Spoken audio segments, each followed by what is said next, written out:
Studies have shown that having intercourse 2 days prior to the ovulation has the most success in achieving the pregnancies.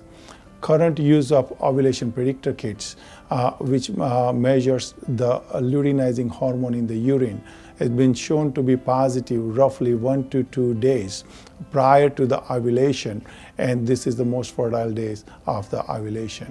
Healthier lifestyle is definitely associated with the better pregnancy rates, particularly patients who have ovulatory dysfunction.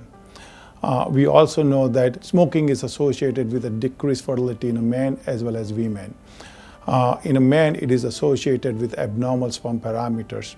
In a women, it is associated with many problems, including ovulatory dysfunction as well as the miscarriages. And recreational drug use like marijuana has been also associated with decline in fertility.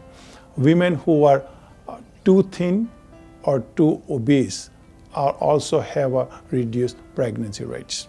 There are many reasons to consider IVF as a frontline treatment. As an example, women having a tubal disease or having a severe oligospermia, that is low sperm count. Women having a diminished ovarian reserve, severe endometriosis, and if they have failed to achieve the pregnancy with control ovarian hyperstimulation and insemination, should also consider in vitro fertilization. A combination of various male and female factors should also consider in vitro fertilization earlier than later.